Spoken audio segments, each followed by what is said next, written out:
There is a lot of marshmallow in here. I'm not gonna let anyone tell me how to make my marshmallow treats. I don't even know if I can call these bars.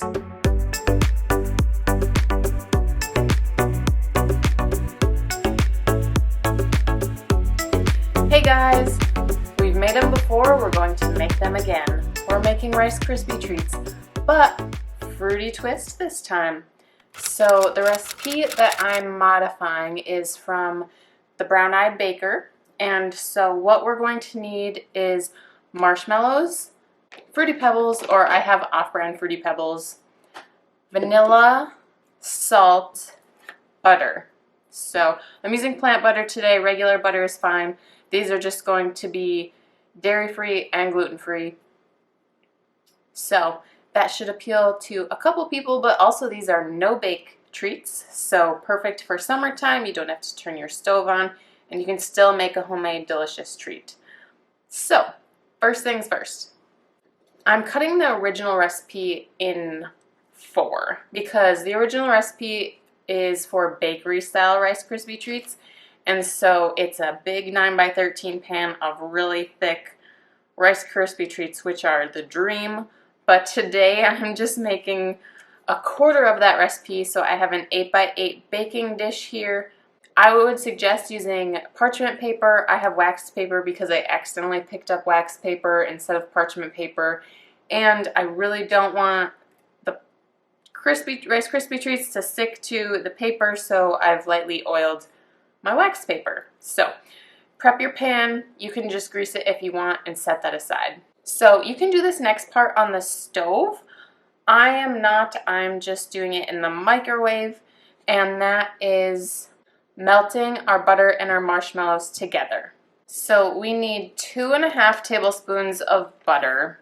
It does not have to be room temperature, it can be cold because we're going to be putting it in the microwave. So just using the tick marks on the side of your butter, you can cut off 2.5 tablespoons of butter. And then we are going to need 5 cups of mini marshmallows. So this is a 10-ounce package, and this is 6 cups. So I'm actually just going to put the whole thing in there because I like really marshmallowy Rice Krispie treats.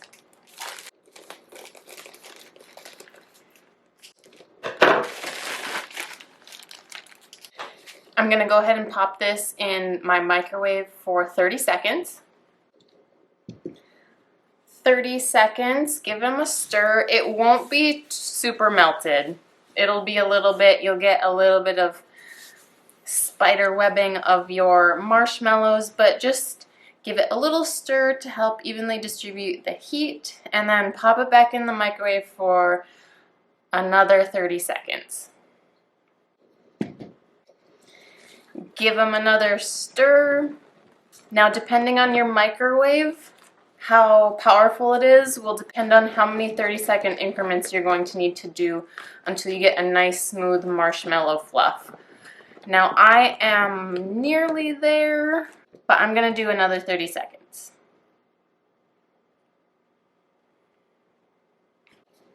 Actually, I might just do 15. I accidentally did 20 seconds, but that's okay.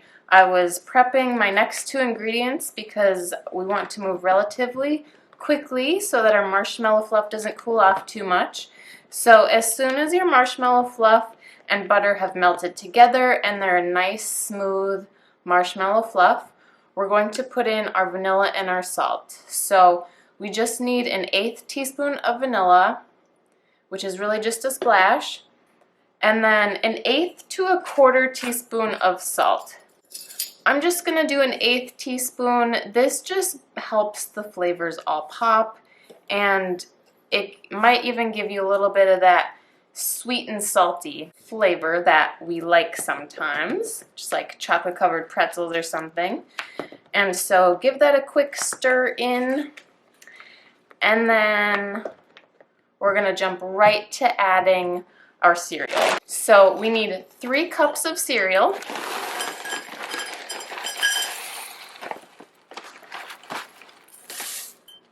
1,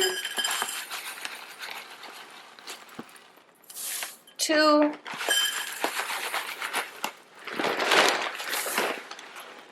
3. So then just gently fold in your cereal to your marshmallow fluff. So scrape around the edges, scrape down to the bottom. We want to get all of that marshmallow fluff all over our cereal. Get our cereal all coated with sweet marshmallow goodness. So of course, if you just use the 5 cups of marshmallows, you might have a little more colorful of marshmallow treats, so it'll be less white, but that is okay. Okay, so as soon as it looks like all of your marshmallow fluff has coated all of your cereal, let's get our 8x8 baking dish back over here. There we go. And then do your best to scrape all of the cereal treats into your pan. You're going to have quite a bit of marshmallow that's still sticking to the walls of your pan. You can scrape that off later as a little treat for yourself. But try and get all the cereal off of the sides of the bowl. Oh, the marshmallows are trying to work against me here. They've taken the cereal captive in our bowl. Oh no. Like I said, get as much as you can. You can always snack on that later. And then we need to do our best to try and scrape off, get all of the marshmallow treats into the pan. So you can use a piece of wax paper. You can use, I'm using an oiled, the back of a wooden spoon oiled. As soon as I can get the marshmallow treats off of my spatula. Because if you try to use your marshmallow spatula to spread them out, you're just going to have, it's just going to stick to your spatula. So use something else. Don't know if I have enough oil on the back there, but we're going to give it a try. Kind of. You could just oil your hand as well.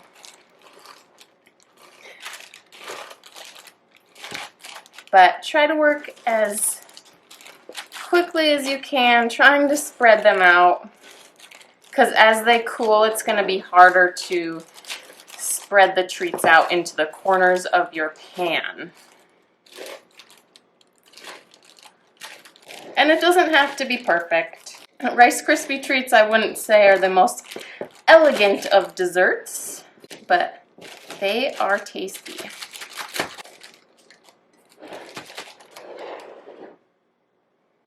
Yeah, we're just getting lots of marshmallow stickage here. But you know what? You know what? I think I'm okay with that. I'm usually a perfectionist, but this is what we're going with today. So, give me a moment. Now, these are going to sit to cool off, to set for a little while, but I'm going to sprinkle a little bit of cereal on top, just so we get that little extra color pop. It's almost like putting sprinkles on top of them. You don't have to do this. I just think it's fun because they're colorful. Alright, so we have our fruity Rice Krispie treats in our pan. I'm going to set this aside for about 30 minutes for it to cool off, and then it'll be a lot easier to cut. Are you guys ready? I'm ready. As I can tell from picking it up, and it just kind of bends, there is a lot of marshmallow in here. So we'll see how much it's stuck to my wax paper. I didn't grease it super well, so let's see. You know what? If I have to get my pancake flipper out to pull off a piece to show you guys, I will do it.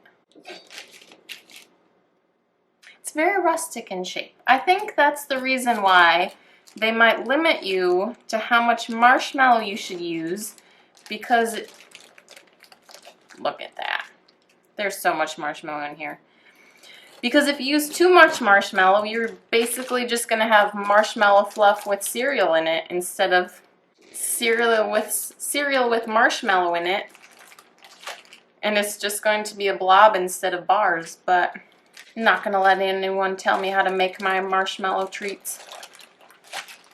Amazing. Let us give them a go.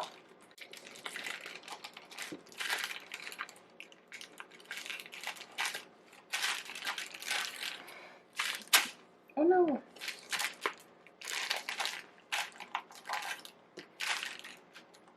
These are going to have a wicked marshmallow pull. Alright, let's see about it. I don't even know if I can call these bars. Oh well, here we go. Ah! Taste test. Oh my goodness. If you like Fruity Pebbles and you like Rice Krispie treats, you're going to be a fan of these. I would recommend next time I make these, I'll stick with the 5 cups of marshmallows instead of the 6. Never thought I'd say this, but 6 cups of marshmallows was a little too crazy. But also, if you want really thick marshmallow treats, you could just double up the recipe that I'm going to put down below in the description, and you'll have nice, thick Rice Krispie treat bars. These are fabulous. I will leave the link to the original recipe down below. I want to give credit to the Brown Eyed Baker, and then I'll write up how I made them in this recipe, but I will say 5 cups of marshmallows instead of 6. Check them out. Leave a comment if you make them. Let me know if you liked them, how you liked them, if you changed something, what you would change. But if you like this video, please give it a big thumbs up. And if you want to see more videos from me, hit that subscribe button and that bell so that you know when I drop the next video. And thank you for watching.